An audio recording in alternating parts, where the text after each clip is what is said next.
In 2018, I'm sitting behind my big cherry desk in my office. On the door, it says executive director. And a phone call comes in. I answer it, and it is Margaret. Margaret is calling because her mom had a fall at home.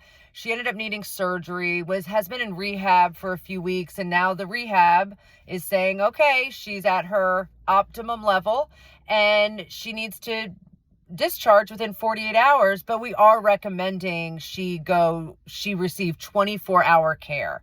So the adult daughter thinks, okay, let me call some assisted living. So there I am on the phone with Margaret, and Margaret says, hi, do you take United Healthcare?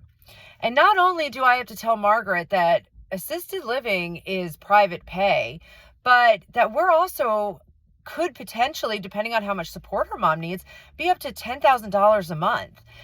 And Margaret, the silence on the other end of the phone, and I realized then, and because Margaret told me, she didn't really even know what her mom's finances look like, what she could afford or not afford. Up until this point, everything she's ever needed in her aging journey has been covered by insurance.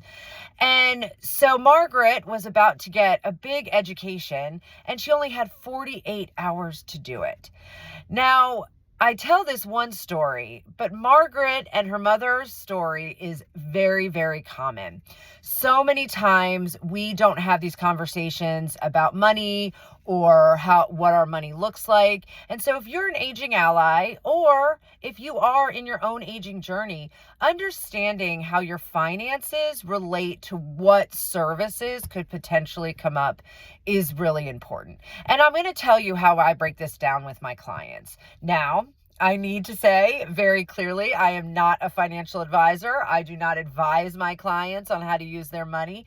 All I can do as an aging consultant strategist is say, okay, based on your finances, you can afford this or you can't afford this. So how I break it down into three groups. And so anyone out there who needs to have these conversations or also wants to just understand, take some notes. So the first question I ask is, what is the monthly income? This can come from Social Security, pensions, even if they have a draw from a 401k that they're monthly, getting into their bank account. This is really good information just to help us understand.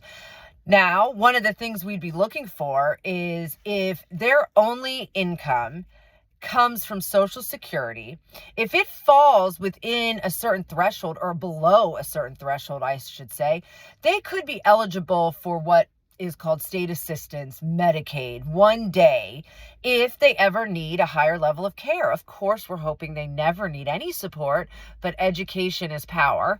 And so you should know that if there is a possibility based on monthly income that they may be eligible to receive benefits, we need to jot that down. The other thing we need to look at in the category of monthly income is if they do have a long-term care insurance policy. Do you even understand it? Do you know how to access it? Do you know when you should use it? But you also need to know, what does it cover and how much a month financially does it cover and for what services? The other information that would be important in this income bracket is if your loved one or if you yourself served in the military, even one day during wartime.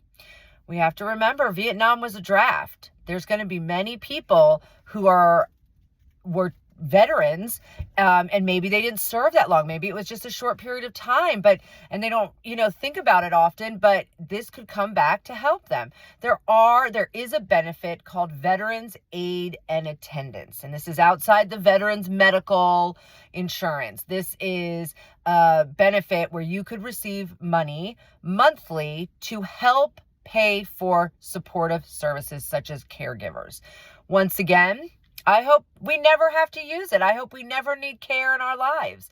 But it's really important that we should know when we're looking at our finances what potentially could help support care if we need it.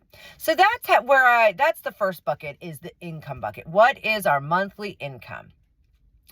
The next bucket is, what cash assets are readily available that you could get today. It's savings, what's in your checking account, what can you easily access right away. And then the third bucket is any asset that may be tied up, such as a home equity is a perfect example of this.